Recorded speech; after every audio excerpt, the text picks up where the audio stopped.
जय Hind and hello guys, स्वागत है आपका आपके अपने YouTube चैनल ज्ञानदेह होस्ट में। और इस वीडियो में मैं आपको बताने वाला हूं झारखंड माध्यमिक आचार्य भर्ती 2025 ऑनलाइन फॉर्म के बारे में, जो कि आपके 1373 पोस्ट के लिए भरे जा रहे हैं। और ये फॉर्म कैसे फिल करना है इसके बारे में इस वीडियो के अंदर संपूर्ण इन्फॉर्मेशन दी जाएगी, तो आपको वीडियो को पूरा देखना है। और अगर उसके बाद भी कोई सवाल डाउट किसी भी जानकारी को लेकर के रह जाए तो आप कमेंट के माध्यम से पूछ लीजिएगा। अब चलिए शुरू करते हैं।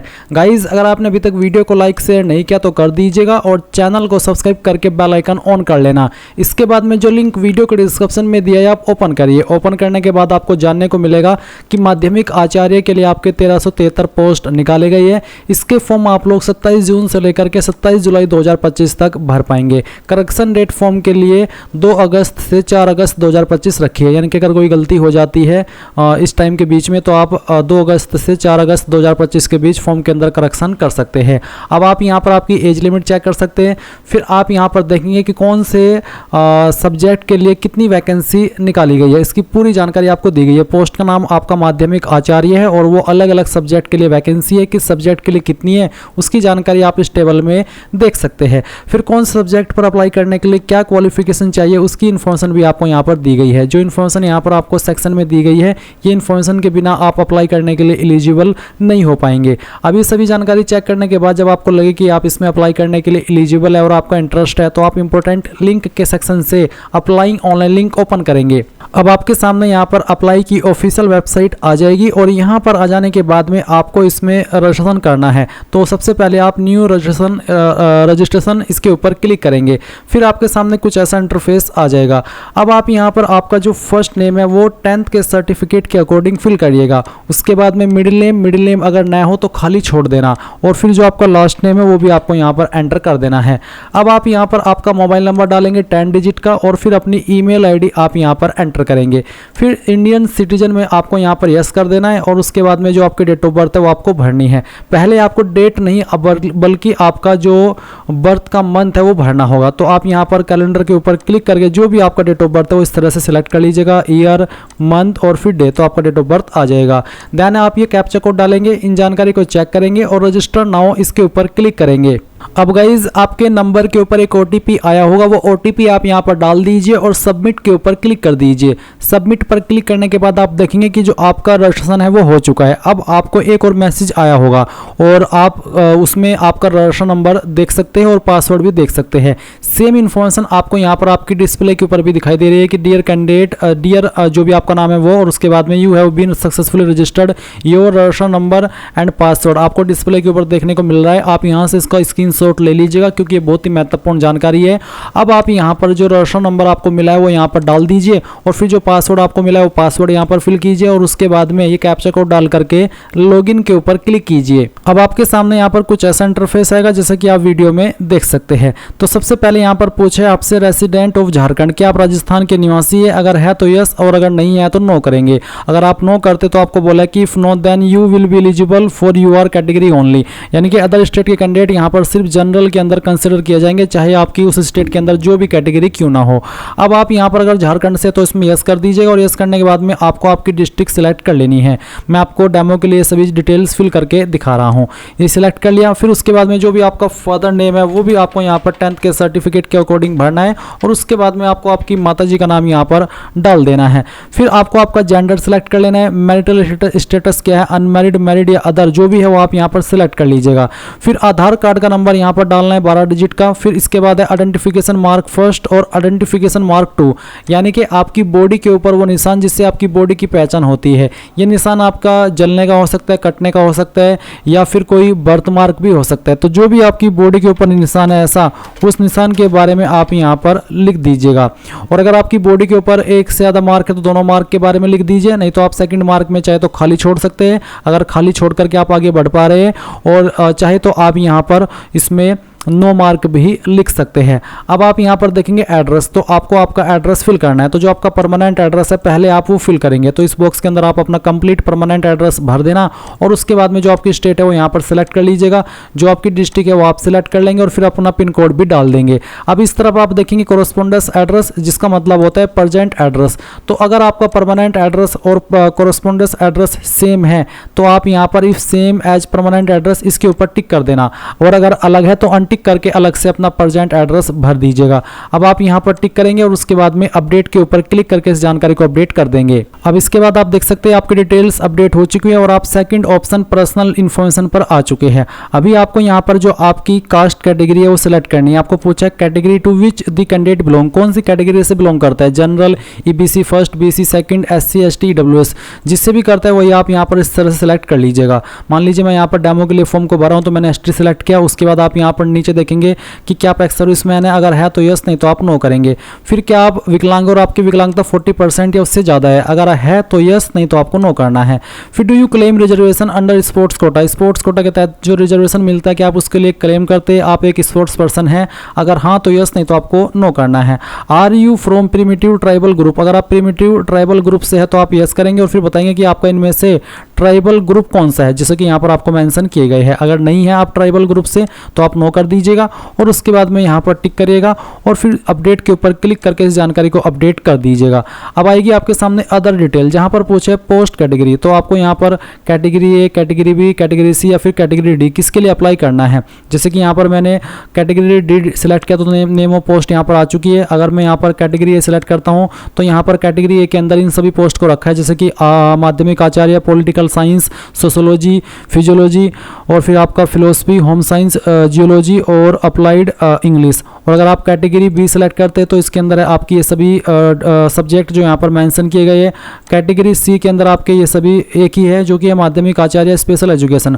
और कैटेगरी डी यहाँ पर आपका है, इसमें माध्यमिक आचार्य, एआई एंड कोडिंग, फिर आपका cyber security and data science, computer science, ये सभी सब्जेक्ट है। तो इनमें से आपका बेसिकली जो भी सब्जेक्ट है जिसके लिए आप अप्लाई कर रहे हैं, आपने क्वालिफिकेशन चेक कर ली होगी तो उसी के अकॉर्डिंग आपको एक कैटेगरी सेलेक्ट करनी है और फिर जिस पोस्ट पर आप अप्लाई कर रहे हैं वही आपको यहाँ पर जो सब्जेक्ट है वो सिलेक्ट कर लेना है। और इसके बाद आप देखेंगे एलिजिबिलिटी वैलिडेशन, आपसे पूछा do you have master degree in concerned appointment subject, यानी कि जो भी आपने सब्जेक्ट सेलेक्ट किया है, जिस सब्जेक्ट के लिए आप अप्लाई कर रहे हैं, क्या आपके पास उसमें मास्टर डिग्री है, अगर है तो यस, और अगर नो करेंगे तो आपको आएगा कि यू आर नॉट एलिजिबल, यानी कि आप उसके लिए अप्लाई करने के लिए एलिजिबल नहीं है, जिसका मतलब ये हो जाता है कि आपके पास होनी चाहिए तभी आप इस पर एलिजिबल हो पाएंगे।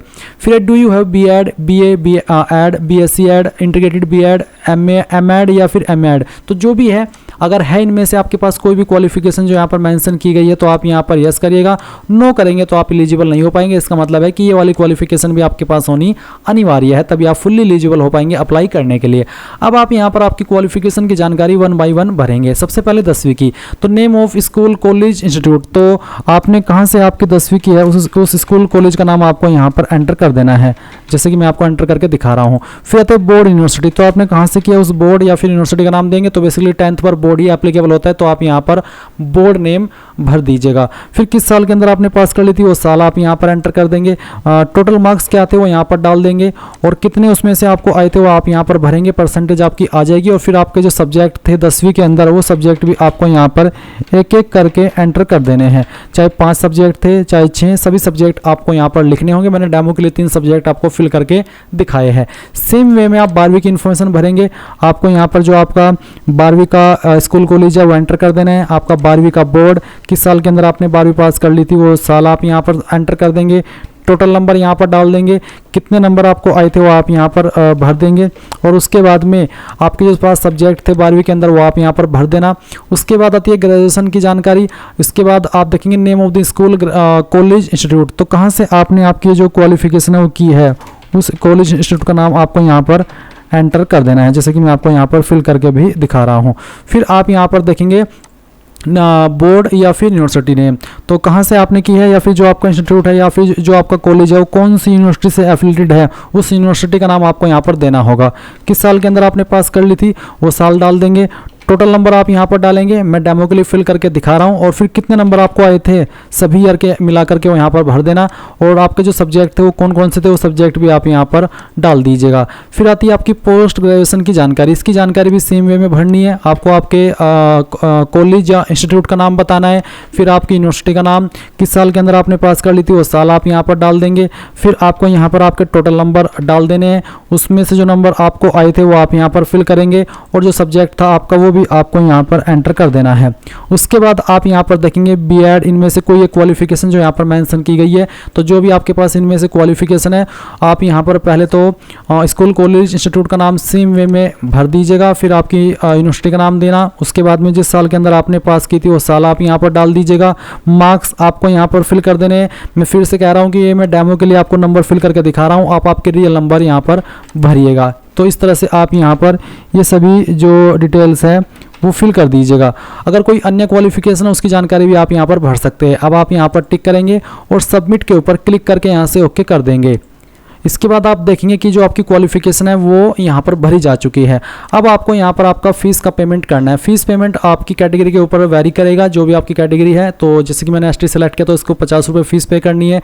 अभी आप यहाँ पर आएंगे और पे नाउ के ऊपर क्लिक कर देंगे। पे नाउ के ऊपर क्लिक करने के बाद में आपको पेमेंट के पेज पर ट्रांसफर किया जाएगा। आप आपकी एप्लीकेशन फीस यहाँ पर इनमें से किसी भी माध्यम का इस्तेमाल करके जमा कर पाएंगे। तो कोई एक माध्यम आप यहाँ पर सेलेक्ट कर लीजिएगा और अपनी फीस को जमा कर दीजिएगा। तो चलिए मैं यहाँ पर स्कैन QR कोड ये वाला ऑप्शन सेलेक्ट कर लेता हूँ और अपनी फीस को जमा कर देता हूँ। मैं यहाँ पर फॉर्म को डेमो के लिए भरा हूँ, बट फिर भी मैं आपके लिए फीस पे कर रहा हूँ ताकि आपको कंप्लीट प्रोसेस बता पाऊँ इस फॉर्म को फिल करने का। तो गाइज मैंने पेमेंट कर दिया है और आप देख सकते हैं पेमेंट सक्सेसफुल। अब यहाँ पर आता है proceed to upload photo and signature. अब आप इसके ऊपर क्लिक कीजिएगा। इसके ऊपर क्लिक करने के बाद आप यहाँ पर फोटो और सिग्नेचर अपलोड करेंगे। फोटो का साइज 10 से 100 KB के बीच में और सिग्नेचर का साइज 2 से 50 KB के बीच में रखा है। तो आप यहाँ पर चूज फाइल इसके ऊपर क्लिक करेंगे और जहाँ पर भी आपकी फ़ोटो फाइल है वो आपको सेलेक्ट करनी है। तो चलिए मैं यहाँ पर इस फोटो को सेलेक्ट कर लेता हूँ और फिर यहाँ पर ओपन करता हूँ। आपकी फ़ाइल का नेम इस तरह से आ जाएगा। फिर आपको आपका सिग्नेचर का फाइल सेलेक्ट करना है और इस तरह से ओपन कर लेना है। उसके बाद आप यहाँ पर जैसे कि मैंने फोटो फाइल सेलेक्ट किया और अपलोड फोटो के ऊपर क्लिक किया तो आप यहाँ पर देखेंगे कि आपका फोटो अपलोड हो चुका है, यानी कि आपको 1 बाय 1 अपलोड करना है, ना कि एक साथ में। तो चलिए मैं अगेन सिग्नेचर को सिलेक्ट कर लेता हूँ और ओपन करता हूँ, फिर अपलोड साइन पर क्लिक करता हूँ और आप यहाँ पर देखेंगे कि सिग्नेचर भी आ चुका है। तो दोनों चीज़ें अपलोड हो गई बिना किसी एरर के। अगर आपके सामने कोई एरर आए तो आप कमेंट के माध्यम से पूछ लेना। अब मैं यहाँ पर टिक करता हूँ और यहाँ से सबमिट करके यहाँ से ओके कर देता हूँ। जैसे आप ओके करेंगे तो आप देखेंगे कि जो आपका फॉर्म है वो यहाँ पर सबमिट होने के लिए तैयार है। ये आपके सामने फॉर्म का प्रीव्यू है, यानी कि जो भी जानकारी आपने शुरू से लेकर अभी तक भरी है आप उन सभी को चेक कर लेना। जब आपको लगे कि सभी जानकारी सही है तो आप यहाँ पर टिक करिएगा और सबमिट एप्लीकेशन के ऊपर क्लिक कर दीजिएगा। अब आप देख सकते हैं you have successfully submitted the application form. Form submit हो चुका है। अब आप नीचे की तरफ आएंगे, प्रिंट एप्लीकेशन पर क्लिक करेंगे और गाइज अगर आपके पास प्रिंटर नहीं है तो आप इसको भी PDF के रूप में सेव कर लीजिए और बाद में प्रिंट करा लीजिएगा। इस तरह से आप लोग झारखंड माध्यमिक आचार्य वैकेंसी 2025 का फॉर्म फिल कर पाएंगे। आई होप ये प्रोसेस आपको पसंद आया होगा। अभी अगर कोई सवाल डाउट रह गया है इस सब के बावजूद तो आप कमेंट के माध्यम से पूछ लेना। Thanks for watching. जय हिंद।